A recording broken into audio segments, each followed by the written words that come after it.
2020 চনত স্বাক্ষৰিত বড়োলেণ্ড শান্তি চুক্তিৰ দফা ৰূপায়ণৰ দাবী হাতে হাতে প্লে কাৰ্ড লৈ শংকৰদেৱ কছাৰী ময়দানত কাৰ্যসূচীৰ ৰূপায়ণ হুজাই জিলা সংযুক্ত বড়ো গণমঞ্চৰ 3 শতাধিক কৰ্মীৰ অংশগ্ৰহণ জিলা আয়ুক্তৰ জৰিয়তে মুখ্যমন্ত্ৰীৰ লগতে কেন্দ্ৰীয় চৰকাৰলৈ স্মাৰক পত্ৰ প্ৰেৰণ কৰা দেখিবলৈ পোৱা গ'ল আমি সমান্তৰালভাৱে হুজাৰ সেই দৃশ্যাংশ আপোনালোকক দেখুৱাইছো এনেদৰে হুজাইত বড়ো গণমঞ্চ সঞ্চাৰ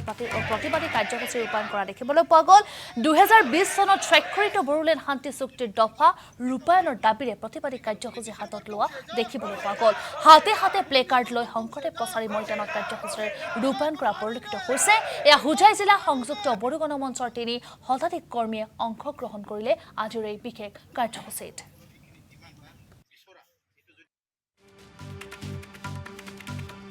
এইটো কাৰ্যসূচীটো ল'ব লগা হোৱাটো একমাত্ৰ কাৰণটো হ'ল যেটো 2020 চনৰ বিটিআৰ একৰ্ড শান্তি চুক্তি এই শান্তি চুক্তিত বিটিআৰৰ বাহিৰৰ বড়োসকলৰ বহুত মানে আশা আকাংক্ষা আছিল আৰু এইবিলাক দাবী কেইটামান আছিল এতিয়ালৈকে পূৰণ হোৱা নাই স্পেচিয়েলি আমাৰ BKWSC যিটো কাউন্সিল আমাক যে গঠন কৰি দিলে এই কাউন্সিলখন এতিয়ালৈকে গাঁও চিনাক্তকৰণ হোৱা নাই আৰু ইফালে সমষ্টি নিৰ্ধাৰণ হোৱা নাই আৰু ইলেকশ্যন চিষ্টেমলৈকে আনিব পৰা নাই যে আমি ভাবোঁ এইটো যেতিয়ালৈকে ইলেকশ্যন চিষ্টেমলৈকে আনিব নোৱাৰোঁ আমি যিটো পুঁজি পাব লগা আছে আমি যিমান মানে ৰাইজক সেৱা কৰিব লগা আছিলে এইখিনি আমি নোৱাৰিম সেইটো কাৰণে আমি অসম গভৰ্ণমেণ্ট আৰু ভাৰত গভৰ্ণমেণ্টক মানে ৰিকুৱেষ্ট ৰাখিব বিচাৰিছোঁ যে এইটো অতিসোনকালে কৰি দিব লাগে আৰু এতিয়া ক'ব গ'লে আমাক প্ৰতিশ্ৰুতি দি 5 বছৰ উকলি গ'ল এতিয়া ফৰ্থকামিং যিটো ইলেকশ্যন 2026ত হ'ব গৈ আছে তাত যদি তেখেতসকলে আমাৰ এইবিলাক দামীসমূহ যদি আমাক যদি সহায় নকৰে বা ৰূপায়ণ নকৰে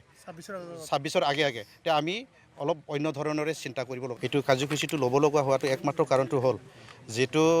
2020 চনৰ বিটিআৰ একৰ্ড শান্তি চুক্তি এই শান্তি চুক্তিত বিটিআৰৰ বাহিৰৰ বড়োসকলৰ বহুত মানে আশা আকাংক্ষা আছিল আৰু এইবিলাক দাবী কেইটামান আছিল এতিয়ালৈকে পূৰণ হোৱা নাই স্পেচিয়েলি আমাৰ BKWSC যিটো কাউন্সিল আমাক যে গঠন কৰি দিলে এই আসাম টক্স আপোচবিহীন অসম কণ্ঠ